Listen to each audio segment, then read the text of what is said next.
Our next enshrinee endured much in the service of his country, not the least of which was the misunderstanding of the American people. This year, on the 40th anniversary of the U-2 incident, we are proud to honor the late Francis Gary Powers. And I ask you to please welcome again Bob Gilliland, who will make the presentation. Bob.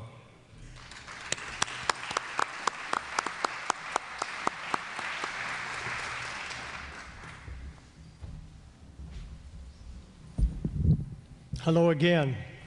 It's my honor to be able to tell you a little bit about my good friend Francis Gary Powers. I was a Lockheed test pilot, and when I first heard about him coming to Lockheed as a U-2 test pilot, I went to Kelly Johnson and said, I hear this man is coming here, and what's all this about? And he said, he's a good man, and he said, I know all about it, and I don't doubt that he did, in view of the fact that he designed the U-2.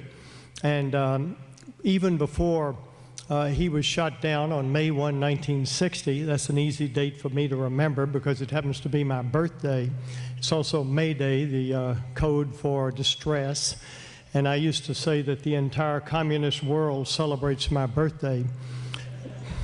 But even before he was shot down, Kelly Johnson and his group at the Skunk Works knew that it might be possible to bring him down with a SAM, surface-to-air missile. And that was really the origin of the Mach 3 stuff that Kelly Johnson designed and with which I was involved, primarily that in the F-104. And I just wanted to, before I talk further about that shoot down in Powers, I wanted to mention that that airplane, the U-2, is nothing, it's a sailed plane with a jet engine. And it was designed simultaneously, contemporaneously with the F-104. The U-2 has the lowest wing loading known to man. It's, and the F-104 has the highest wing loading known to man. It only has wings that are from wing root to wing tip are 7 feet, and I'm 6'3". They're 3 inches thick in the thickest place, and I don't even know if these Thunderbird people know it that are here in the audience tonight, but the F-104 currently holds the world low altitude speed record. I was involved in that with my friend Daryl Greenemeyer up at Mud Lake, Nevada. And so he was volunteered for this mission, and it was a super secret thing. We can talk about it, not everything with respect to it now, but a good bit of it. And it was a CIA-evolved program, and they were former Air Force pilots. Most of them were former F-84 Thunderjet pilots for public aviation, of which I was one. And that's where they got Powers and others. And so he was shot down and incarcerated over there. And think of the courage it took to do that. We were overflying the Soviet Union for some 4 years before even 4-star generals knew about it.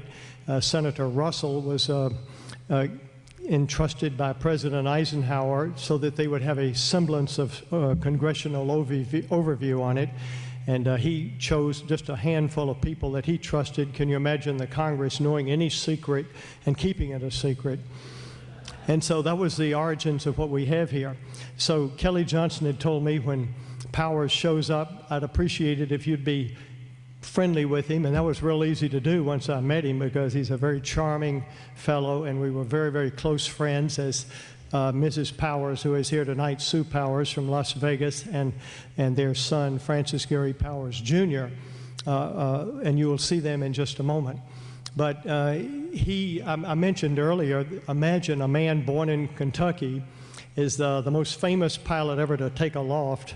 And for example, most people in America and even in the Western Europe and the free world are aware of Charles Lindbergh, whom I also knew, by the way, and they've heard of him. But in the case of Francis Gary Powers, everybody on both sides of the Iron Curtain have heard of him.